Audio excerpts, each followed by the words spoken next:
Rejection rejection rejection ই ভিসাতে rejection, EAB প্রোগ্রামে rejection, KP প্রোগ্রামে rejection, চারদিকে শুধু রিজেকশনই শুনতেছি এই মার্চ ইনটেকে। কোন কারণগুলোর কারণে ভিসা রেশিও খারাপ হচ্ছে বা ভিসা রিজেকশন হচ্ছে, টার্গেটেড ইমিগ্রেশনে টার্গেটেড ওয়েতে ডকুমেন্টস গোছানো উত্তম।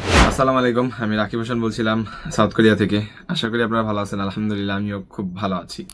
যেখানে লাস্ট ইনটেকেও মাস্টার্স ই ভিসাতে 92 থেকে 93% ভিসা রেশিও ছিল, প্রায় ম্যাক্সিমাম ইউনিভার্সিটিতে, কিছু কিছু ইউনিভার্সিটিতে তো 100% ভিসা রেশিও ছিল।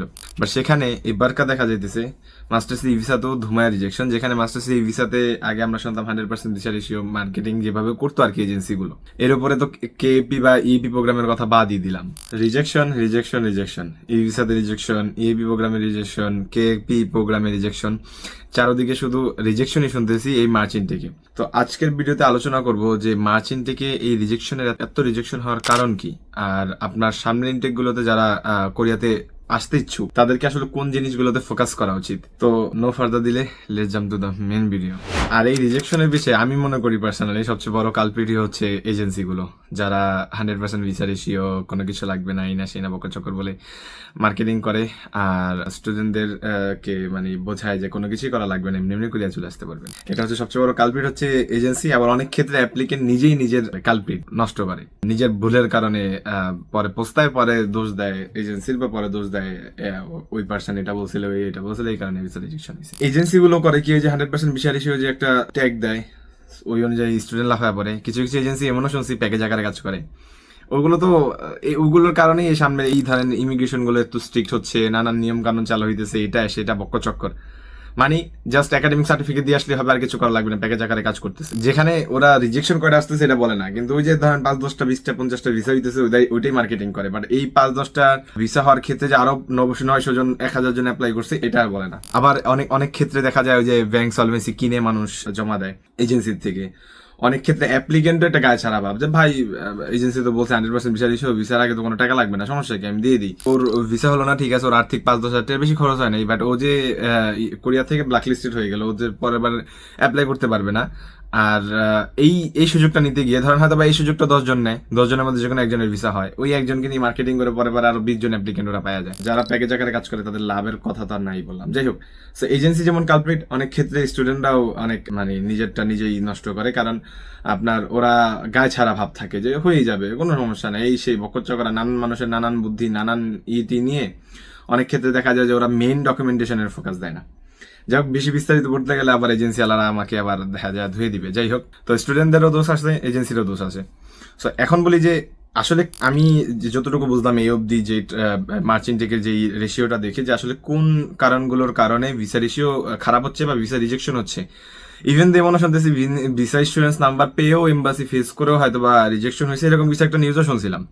সেগুলোর পিছিয়ে হওয়ার কারণ কি, আমি 3টা কারণ বের করছি।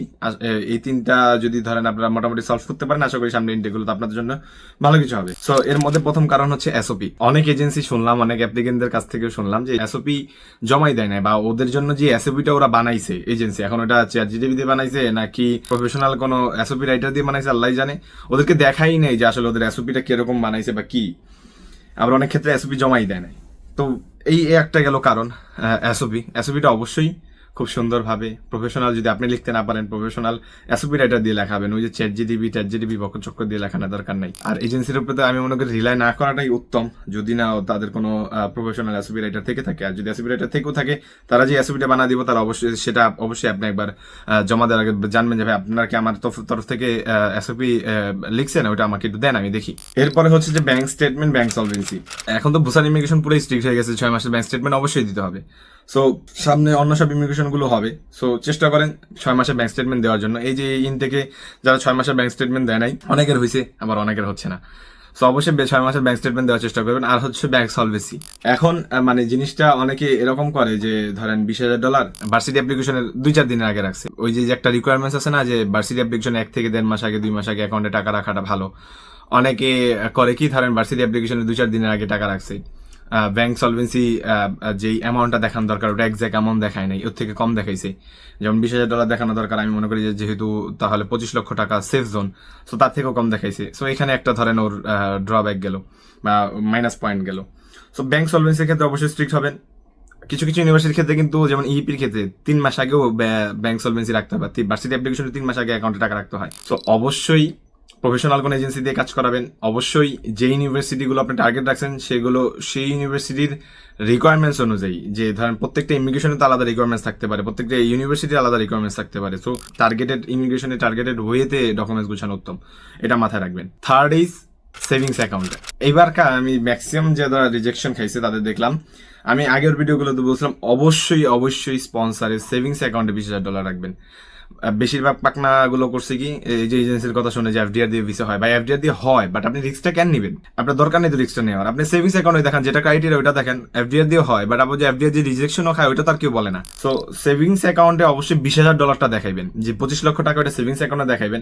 এখন যদি আপনার কোনো আরো পুরানো অ্যাকাউন্ট কোনো এফডিআর থাকে, বা পুরানো কোনো চলতি অ্যাকাউন্ট থাকে, বা পুরানো কোনো অ্যাকাউন্ট আছে যেটা মধ্যে 2-4-5 লাখ টাকা আছে, ওটা এক্সট্রা দেখাবেন। মানে ওই 25 লক্ষটা অবশ্যই সেভিংস অ্যাকাউন্টে দেখানোর চেষ্টা করেন। এবার ম্যাক্সিমাম দেখলাম যে 20 লাখ টাকা সেভিংস অ্যাকাউন্টে দেখাইছে, 5 লাখ টাকা এফডিআর দেখাইছে ভিসা রিজেকশন। আমার পরিচিত, আমি 1 বছর ধরে পরিচয় ছিলাম, আমি স্টেপ বাই স্টেপ অনেক কিছু গাইডলাইন দিয়েছিলাম, বাট শেষ সময় গিয়ে ধরেন যে তীরে এসে তরি ডুবার যে বিষয়টা এরকম হয়েছে। তো অবশ্যই $20,000 মেন অ্যাকাউন্টে রাখার চেষ্টা করবেন, স্পন্সরের সেভিংস অ্যাকাউন্টে রাখার চেষ্টা করবেন। বাকি যদি এফডি বা ধরেন চলতি অ্যাকাউন্ট বা অন্যান্য অ্যাকাউন্টে দেখান, সেটা অবশ্যই বাড়তি টাকা কোনো কিছু দেখাবেন। ওই $20,000 অ্যাটলিস্ট যে মিনিমাম রিকোয়ারমেন্টটা $20,000 মেন প্রোগ্রামের ক্ষেত্রে, ওটা অবশ্যই সেভিংস অ্যাকাউন্টে রাখবেন। ইপি বা কেপির ক্ষেত্রে যে $10,000 বা $8,000, ওইটা মেন প্রোগ্রাম মানে মেন টাকাটা ওটা অবশ্যই সেভিংস অ্যাকাউন্টে রাখবেন। বাকি যদি এক্সট্রা আপনার দেখাতে ইচ্ছা করে, মানে অন্য অ্যাকাউন্ট দেখাতে ইচ্ছা করে, অন্য অ্যাকাউন্টে এক্সট্রা টাকাটা দেখান। আর 20,000, 10,000, $15,000 বেশিও দেখানো যায়, ওটা আপনার ইচ্ছা। আপনার যদি থেকে বেশি সামর্থ্য থাকে থেকে বেশি দেখাইতে পারেন, বাট মিনিমাম রিকোয়ারমেন্টস এর কথা বললাম। তো এই ছিল মূল উপপাদ্য। যাই হোক, আমি আশা করি আপনারা একটু হলো ক্লিয়ার হবেন, সামনের ইন্টারভিউগুলোতে একটু হলো সতর্ক হবেন। আর আপনারা যারা আমার সাথে পার্সোনালি যোগাযোগ করতে চান, আমার ফেসবুক আইডি নিচে দেওয়া থাকবে। আর এর উপরে আমাদের যেই কনসালটেন্সি আমাদের ফার্ম আছে, ওইটার লিঙ্কও আমি নিচে দিয়ে রাখবো, ওইটার ঠিকানাও আমি কমেন্ট সেকশনে দিয়ে রাখবো। আপনারা যাচাই বাছাই করে যেটা উত্তম ওইটাই করতে পারেন। আর আমার সাথে কোনো ধরনের কথাবার্তার প্রয়োজন হলে আপনারা আমাকে নক করতে পারেন, আমার পার্সোনাল ফেসবুক আইডি ওইখানে দেওয়া থাকবে। সো ভালো থাকেন, সুস্থ থাকেন, আবার দেখা হবে নতুন কোনো ভিডিও নিয়ে, নতুন কোনো টপিক নিয়ে ইনশাআল্লাহ। আসসালামু আলাইকুম।